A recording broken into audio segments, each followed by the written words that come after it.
Okay, let's get to our panel. With me here in the studio is Juan Hidalgo. He is a policy analyst on Latin America at the Cato Institute. Joining us from Bogota is Bernardo Perez Salazar. He is a professor at the University of Colombia, and he has spent over 20 years studying Colombia's armed conflict. With us here in the studio in Washington is Gustau Alegret. He is a journalist and news anchor with NTN 24. And with us in Washington, too, is Michael Shifter. He is president of Inter-American Dialogue, and he writes about Latin American affairs for major news outlets. Welcome to all of you to the show. Juan, let me start with you. So here we had two clear choices during this election, a conservative candidate, Ivan Duque, and the leftist former guerrilla, Gustavo Petro. And we know that Duque has won this election. He prevailed. He did say, shortly after that was announced, that he wants to unite the country. How easy or how difficult is that going to be? Well, certainly Colombia experienced a depolarization during the presidency of Juan Manuel Santos, particularly on the terms of this peace agreement. Let's remember that the President Santos took this to a vote, to a plebiscite, and a slim majority of Colombians rejected the deal, and still the president implemented the accord with minor changes, and that created a lot of discomfort in a large segment of Colombia's population.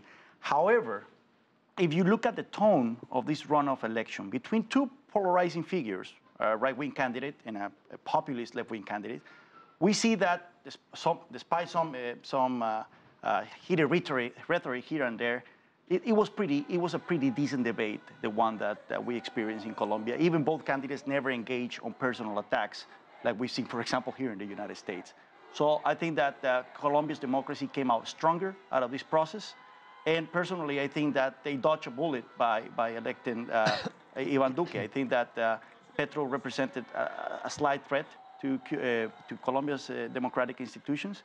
And now Duque has to run the country in a very competent way. Right. Otherwise, in 4 years, we might have another run by Petro. Gustau, there now is something of a question mark over that peace deal because the new president, Duque, he says he wants to roll back some of it. He wants to impose tougher sentences on former guerrillas. Let's listen to part of what he had to say. And first of all, that peace we long for, that demands corrections, will have corrections, so that the victims are the center of the process, to guarantee truth, justice, reparation, and no repetition. So he's talking there about corrections, imposing corrections. What do you think will happen? Well, one thing is what you're saying during a campaign, and another thing is realpolitik, what you are able to achieve. First of all, you cannot change profoundly, deeply the peace process or the agreement because it's already signed without no consequences because you don't have the control of Congress, and you need the Congress to change the agreement. You cannot do that with 40+% of the population in favor of this agreement, and mostly, in my opinion, is the peace agreement has the international community behind. I mean, he's going to try to change some things, but this is not going to be easy, and we're going to see a Duque, who is a very intelligent and capable guy, moving from the rhetoric of the campaign to the realpolitik in government. Okay, let's go to Bogota. Let's bring in Bernardo Perez Salazar. Bernardo, the leader of the FARC, Rodrigo Londono, also known as Timochenko, now he is calling for reconciliation. Let's listen to somewhat of what he had to say. It is necessary that good sense be imposed. What the country demands is an integral peace that will lead us to the awaited reconciliation. So, Bernardo, is there any real deep concern among the FARC about this rollback? I mean, in the worst case, could we see a return to conflict? Well, there is concern.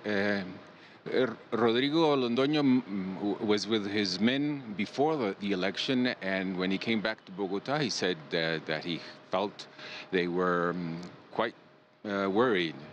But as their leader, Rodrigo Londoño has said and stated repeatedly that he is willing to implement the accords, the agreements, within the law, within the Constitution. So it will be very interesting if the president-elect will answer Rodrigo Londoño's Timochenko's offer to have a conversation about his views about the peace agreement and its implementation.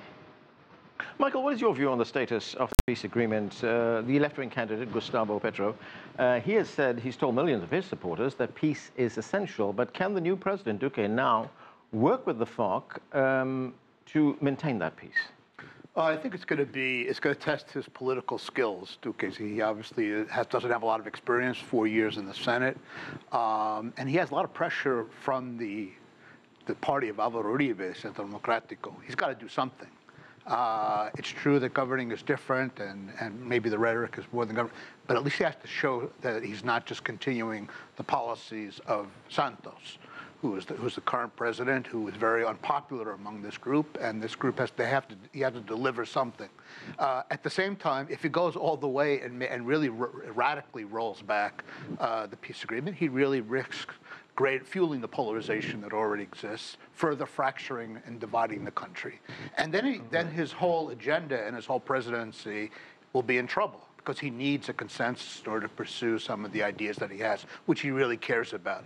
So he has to do some relatively modest adjustments on the peace deal, but at the same time to placate President Uribe and some of the hardliners, but at the same time really focus on his forward-looking agenda. But even for those modest changes that you're talking about, Michael, he will require the consent of Congress. He will, but there are some things that he could do with he could also just not implement very vigorously the accord and just kind of let it go, and that's one way of showing that he's not fully backing the agreement, and so that's also something that I think could also he has to show something, and he could do that, I think, without getting support from the Congress. Gustau, go ahead. Well, yeah, it's interesting because the first thing that he said in his acceptance speech was calling to unify the country, a country divided, and he contributed to this division during the campaign. And now he's saying, okay, no, let's unify the country, even though I contribute to the division.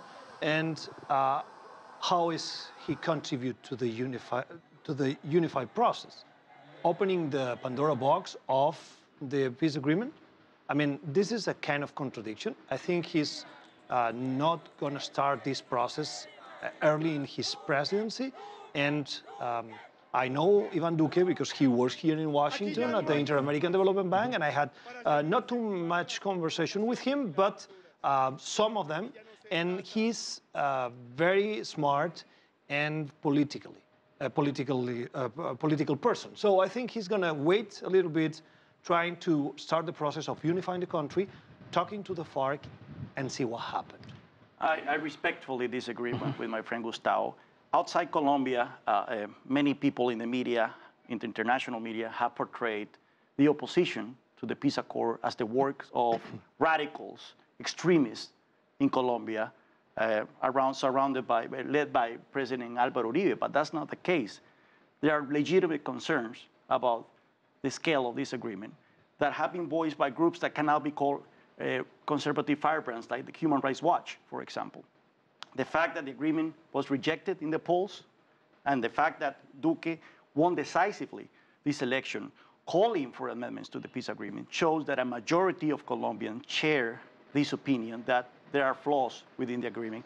And the things that Duque has proposed to amend are very sensible things. Things like not considering drug trafficking as a crime that is linked to political crimes.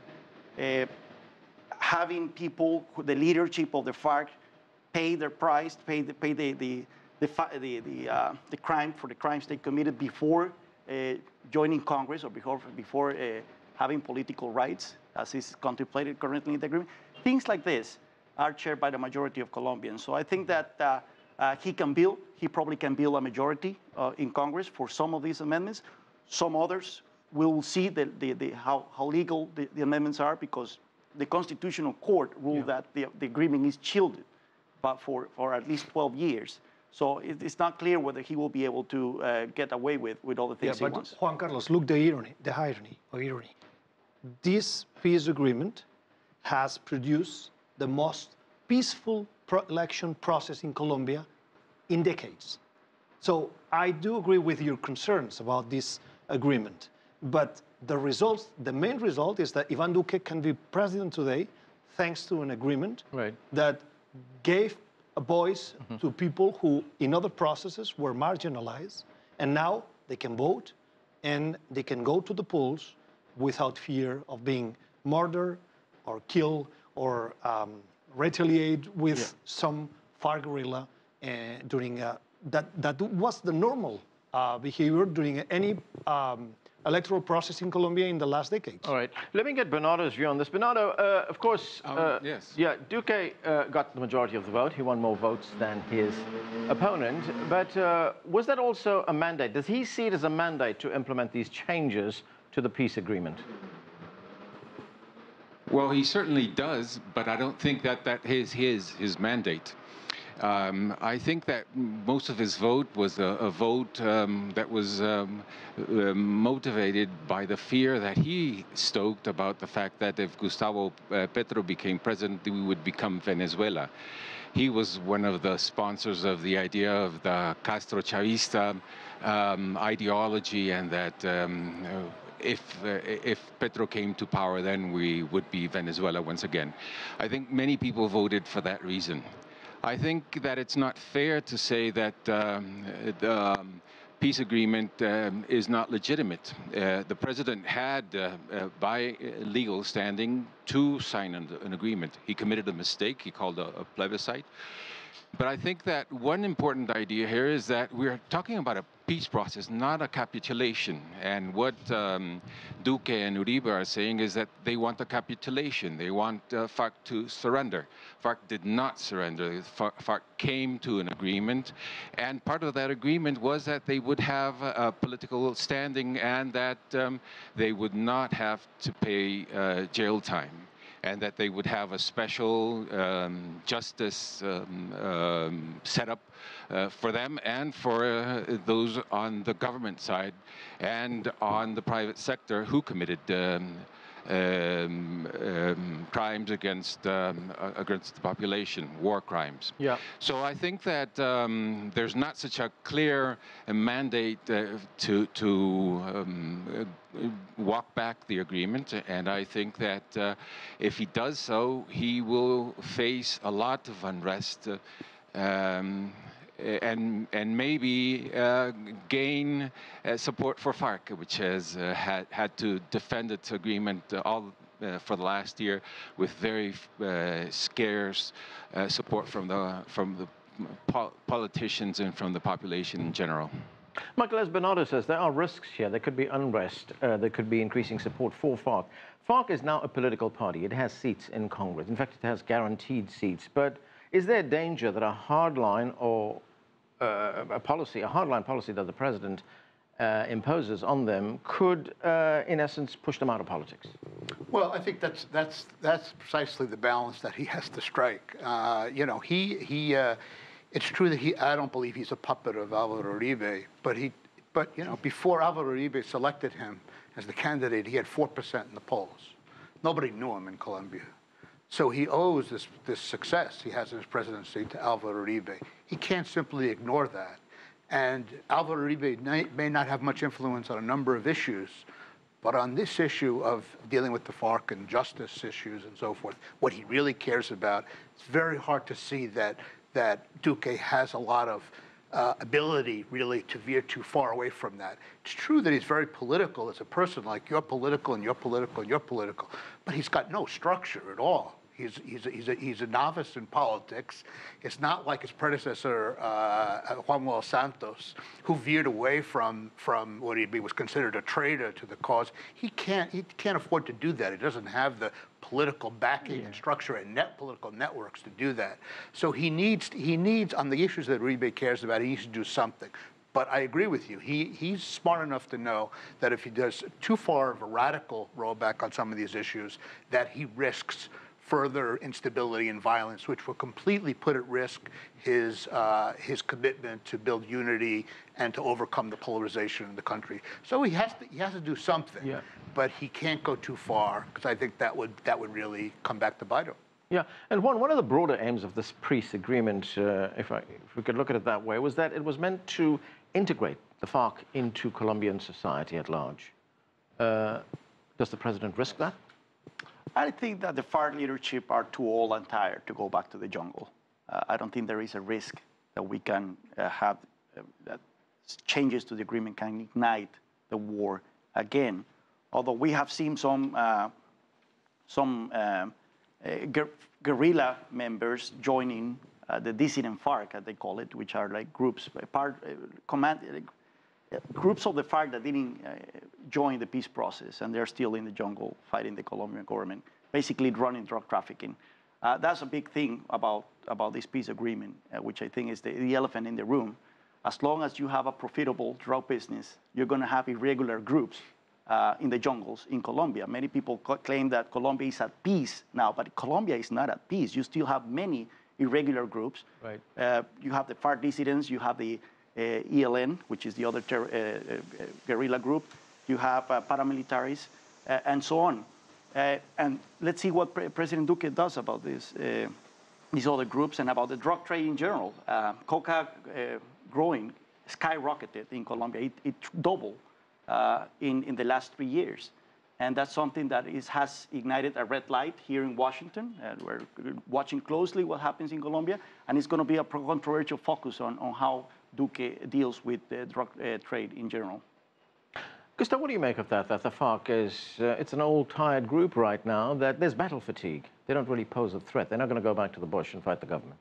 I do agree. I think there is fatigue within the Colombian society. But one consequences of the peace agreement is that Gustavo Petro gave voice to those who believes in another type of politics. I mean, Duque is a right candidate, is a right-wing candidate, and Petro is left-wing candidate. I mean, it's true, there were some fears about his connection with Chavismo and Venezuela, but I am asking, is there any space for social democracy in Colombia? And those people who in other options, in other elections couldn't vote, and now Petro, who is not exactly social democrat. He's not a social democrat. No, but represents some ideas that Colombian society, at least 8 million people wanted, and they are part of the Colombian country. If anything, Colombia has had a social democratic consensus in the last 30 years. If you look at the economic policies of several presidents, including the same Álvaro Uribe, they have been tax and spend. They're not necessarily free marketeers. Current President Santos actually denouncing neoliberals for his re-election campaign. So I don't think that Petro represented social democracy per se. You had other candidates in the first round that were social democratic, but Petro represented left-wing populism. He was sympathetic to Hugo Chavez back in the old days. Yeah. He talked about constituent assembly in Colombia. Right. When he was a mayor of Colombia, he disregarded city council rulings. So he was, I think he was a danger for Colombia's institutions. Let me go back to Bernardo in Bogota. Bernardo, what does the outcome of this election mean for Colombia's relationship with Venezuela? Well, that will be very tense because Duque, when he was a candidate, he accused before the International Criminal Court Maduro for crimes committed since April 2017, when there was a civil uprising and unrest against his regime. So Maduro immediately recognizes as an enemy, and I think that the U.S. is thinking of a regime change in Venezuela. So maybe Duque will be thinking of cozying up with President Trump on that, helping with intelligence and some support for for that type of movement. I think that would really create instability in the region, and that would weaken Colombia's standing in the international arena. I really think that Duque is not very clear in his international platform. He initially backed moving Colombia's embassy to Jerusalem, aping what the U.S. is doing right now, and then he realized that he was committing a huge mistake. He's walked back on many of his more radical ideas that he expressed in the campaign, but I think he really is not very experienced in the international arena, and I think that's dangerous for the region and for Colombia. Michael, this election result, it would be welcome in Washington, wouldn't it? I think so. The alternative would not have been very welcome. There would have been a lot of cheers in Washington if Petro had won. Duque is somebody, as Gustau says, spent 12 years in Washington. He knows Washington. And I think his positions on economic policy and on how to deal with the FARC, how to deal with Venezuela, are much more aligned with Washington than Petro. So I think this is going to be a good relationship. Having said that, let me just say one thing, because Duque spoke at my organization a couple of months ago, and he was concerned about the relationship between the United States and Colombia becoming totally driven and dominated by drug issue, right, as it was in the 1990s. And then the agenda became much broader and much more diverse. And I don't think Duque, although he may have a more traditional approach to dealing with the drug problem, and as Juan Carlos said, the cultivation has soared in the last couple of years, he's not going to want the relationship to be only drugs and for the U.S. Embassy to become a police station in Bogota, basically. And so I think there may be some tension there, because my sense is that Washington is so concerned about the drug issue that it's going to just care about drugs and, and really pressure the government to take measures to deal with that problem. And Duque may be a partner in that, but he also doesn't want to forget about a broader economic and social agenda and other issues that I think are important for Colombia and for Duque's agenda. All right, and I'll get to you in a moment. Gustau, looking at that economic agenda, the economy was, of course, a big issue in this election. Duque's victory is seen as being good for business. So did we see competing visions for Colombia's economic future here? Yeah, definitely. Between, you mean Duque and Petro? And Petro, yeah. Oh, yeah, definitely. I mean, I am sure that the business people in Colombia are happy with Duque rather than with Petro, for sure. He is the business-friendly candidate in favor of internationalization, less taxes, in favor of the commerce agreement with the United States and other countries, with the Pacific Alliance, for sure. And Petro maybe was not that secure with that environment, that friendly with business. Yeah, definitely the economy from now on with Duque is going to be in good path. What? Yeah, Duque represents a deviation from that social democracy consensus that's been the norm in Colombia, at least since the 1991 Constitution. He's talking about cutting the corporate tax rate in Colombia. They have one of the highest in the OECD. Now Colombia is a member of the OECD.